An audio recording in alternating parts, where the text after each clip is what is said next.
slabo se počutila, noge so me bolele, nisem mogla noge premakniti. Nekje sem pokašljaval doma, ker sem na deželi, vetra dost, vsega dost, ne, in je žena rekla, da te bo pa poslušal 5 zdravnikov, ne. In jaz sem šel v zdravniku, zdravnik je rekel 5 na slikanje v Topolšci, me slika na pljuče, pravi, pljuče so čisto v redu, pravi, ko ste že tukaj, dajmo še malo kašlja, je tudi, no, ko ste pa še tukaj, pa ima pa na krimi dan, ne. Na kar me je po pošti, po telefonu poklicala zdravnica, že kar isti dan, in rekla, tipično levkemijo imate takoj nazaj. Tudi eno štalo sem podiral in ne vem, je bilo to vzrok ali kaj, da sem preveč delal, verjetno je bilo preveč fizičnega napora to. In potem sem opazil, da me začnejo noge boleti, roke ni bilo več tako moglo biti. Za noge se ima pa zatečenje kar zelo. Verjetno je bila ugotovljena bolezen, sem nekako živela normalno, bi rekla. Hodila v službo, kakšnih posebnih problemov nisem zaznala, mogoče malo povečana utrujenost, pa mogoče tudi to, da sem malo pričela hujšati. To bi bilo nekako neki znaki, ampak jaz temu nisem neke posebne pozornosti posvečala. Potem pa je bilo ob sistematskem pregledu ugotovljeno abnormalno povečano število levkocitov. In takrat se je v bistvu vse začelo.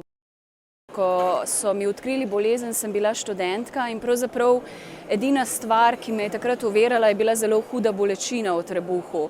In ko se je ta bolečina tako stopnjevala, da se dejansko nisem mogla več smejati, je prišla soseda, ki je pediatrinja, in me je peljala k sebi na pregled, saj na odvzem krvi.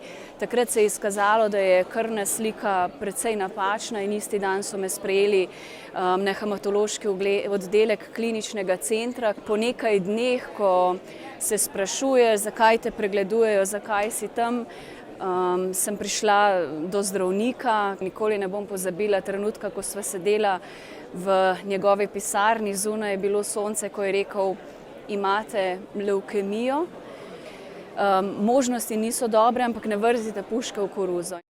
Ja, zbolela sem sredi aktivnega življenja. Življenje je teklo, bom rekla, dnevi so mi minevali ob zelo taki dinamični službi. Doma sem imela hčerko v 2. razredu osnovne šole in naenkrat sem začela čutiti večjo utrujenost kot ponavadi.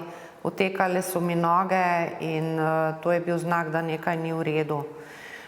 In tako sem dobila ob pregledu krvi diagnozo kronična mieloična levkemija. Delam vse normalno. Na vrtu z vnukom, kuham, pučem, 2 muška doma, moram se zrihtati. Ne čutim sploh, da sem bolana od tega, sploh pozabim na to. Edino, kar tableto moram vzeti. Pa skozi študiram, pa nisem jaz več bolana. No, da bo enkrat zdravnica rekla, dosti je, zdravila ne nucaš več. Vklopil sem se v društvo, društvo mi da dosti energije, tam sem tudi kolikor toliko, bi rekel, aktiven. Vsak dan delam nekje od jutra do večera, bi rekel, kakor je treba. Vsake 2 dni imamo kakšne gasilske vaje. Zdaj se bo začela tekmovanje z majem in imamo to je pokalno tekmovanje, tu se prav pri veteranih. Vnučki so, tisti te zapolnejo pa. Že živim tako kar normalno, dobro zabav bi rekel. Delam, vse delam, kar se da, še darve cepim, pa štiham vrte, če treba, pa malo še zidarske, če treba, pa vse sorte, karkoli pride. Ja, mama, hčerka mama, mislim, vnučki, ja, na leto stara, tada, pri življenju naprej pa.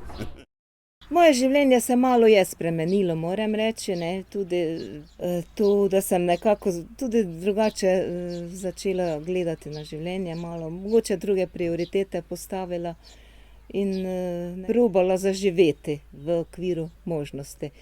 Delam 4 ure. 4 ure sem invalidsko upokojena. To ni konec sveta, se da živeti s to boleznijo. obvladovati, predvsem zahvaljujoč tem dobrim zdravilom, ki so na voljo. Hči je sedaj v srednji šoli in živimo družinsko življenje kot pred boleznijo. Seveda pa vendarle se zavedam, da nekje v meni pa vendarle bolezen še tli in me to tudi opominja, da je vsak dan pomemben, da ga je treba preživeti polno in pa, kot rečeno, si zelo želim ozdravitve. Se mi zdi, da živim povsem normalno, polno življenje. Mogoče znam vsak dan malce bolj ceniti. Veliki problemi so postali majhni problemi in danes lahko rečem, da vsako leto, ki sem ga šla skozi boleznijo, mi je dejansko pomenilo več zdravja, ker so bili možnosti zdravljenja boljše. Praktično je bila to smrtonosna bolezen, možnosti ozdravitve skoraj da ni bilo. Do danes se je to spremenilo z razvojem medicine, z zdravili, ki so na voljo, v bolezen, ki je že skoraj da ozdravljiva v ambulanti.